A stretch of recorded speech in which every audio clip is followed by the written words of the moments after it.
السلام عليكم وليداتي وبناتي متتبعي الحاجة فاطمة اللي كل نهار كيزيدوا ينوروني بكلماتهم الزوينة وقلوبهم الطيبة.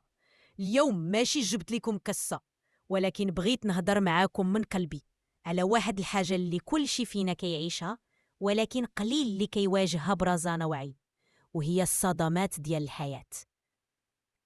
يا وليدي، الحياة فيها الزين وفيها المر، فيها اللي كيفرحك ويفتح ليك البيبان، وفيها اللي كيغلقها في وجهك بلا ما تحس. ولكن أنا الحاجة فاطمة كنقولها لكم دابا، ماشي كل عطرة هي نهاية، وماشي كل دمعة هي ضعف. الزمان كيعلم والضربات كتنقي القلب، واللي كيصبر راه يشوف النور في وسط الظلمة. أنا عشت بزاف وقريت من كتاب الحياة بصفحاتي البيض والسود. عرفت الغدر، عرفت الحساد، ولكن عرفت حتى الناس الزوينين والقلوب اللي كتشبه الورد. كنوصيكم ما توقفوش حياتكم على خاطر شي حد كسر خاطركم.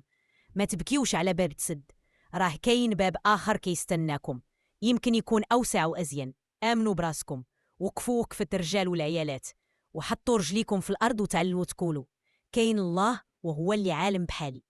راه الضربة اللي ما تقتلك تقويك، والدمعة اللي طيحتها اليوم غدا تولي ابتسامة في وجه النجاح ديالك.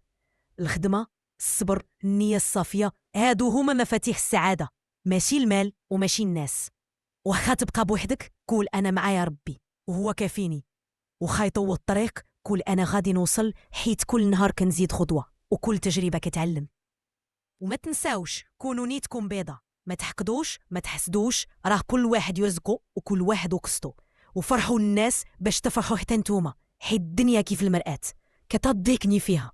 انا الحاجة فاطمة كنقولها من القلب، ما تخليش حتى حد يقولك ما تقدش، وانتيا تستاهل الخير وتستاهلوا تعيشوا مرفوعي الراس. إلا عجبكم هاد الكلام ديروا إعجاب وشاركوا هاد الخطاب مع الناس اللي محتاجين يسمعوا كلمة طيبة، وخليو تعليق تقولوا لي فيه شنو كتحسوا وشنو بغيتوا تسمعوا المرة الجاية.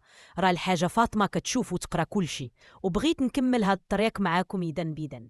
الله يعاونكم وينور طريقكم ويفتح عليكم بيبان الخير. قولوا آمين.